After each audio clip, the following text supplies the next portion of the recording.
భారత్ పాకిస్తాన్ మధ్య యుద్ధ విరామం సీజ్ ఫైర్ ఇది మంచిదేనా? ఫస్ట్ ఆఫ్ ఆల్ అర్థం చేసుకోండి, ఈ సీజ్ ఫైర్ రిక్వెస్ట్ పాకిస్తాన్ ఎందుకు చేసింది? ఫస్ట్ ఆఫ్ ఆల్ ఇది అమెరికా ఇనిషియేట్ చేసిన సీజ్ ఫైర్ కాదు. Pakistan director general of military operations నుంచి ఇండియాకి డైరెక్ట్గా రిక్వెస్ట్ వస్తే ఆ రిక్వెస్ట్ని యాక్సెప్ట్ చేసి మనం సీజ్ ఫైర్ని యాక్సెప్ట్ చేస్తున్నాము. ఈ సీజ్ ఫైర్ మే 12వ తారీఖున 12 గంటలకు ఒక కీలకమైన మీటింగ్ జరగనున్నది. ఈ మీటింగ్ వరకు ఈ యుద్ధ విరామం ఉంటుంది. కాకపోతే ఎందుకు పాకిస్తాన్ యుద్ధ విరామం కోరుకుంటుంది?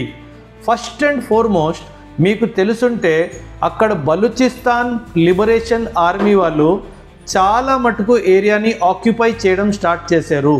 పాకిస్తాన్ దీంతో భయపడి ఒకవేళ నా ట్రూప్స్ అన్నీ నేను పిఓకేలో ఇండియా బార్డర్లో పెడితే నేను బలూచిస్తాన్ కోల్పోతాను అన్న భయం ఏర్పడింది. కాబట్టి ఇక్కడ సీజ్ ఫైర్ డిక్లేర్ చేసి వీళ్ళ ట్రూప్స్ని బలూచిస్తాన్ బార్డర్కి షిఫ్ట్ చేసి అక్కడ జరుగుతున్న దాడులని ఆపాలి.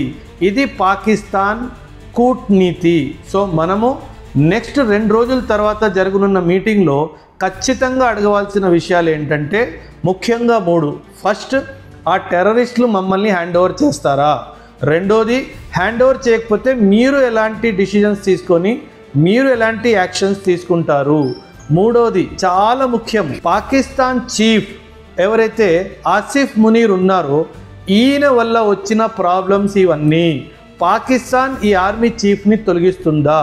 ఈ 3 విషయాల మీద మనం ఖచ్చితంగా పాకిస్తాన్ దగ్గర గ్యారంటీ తీసుకున్న తర్వాతనే ఈ సీజ్ ఫైర్ని లాంగ్ టర్మ్లో యాక్సెప్ట్ చేయాలి. So thank you. జై హింద్.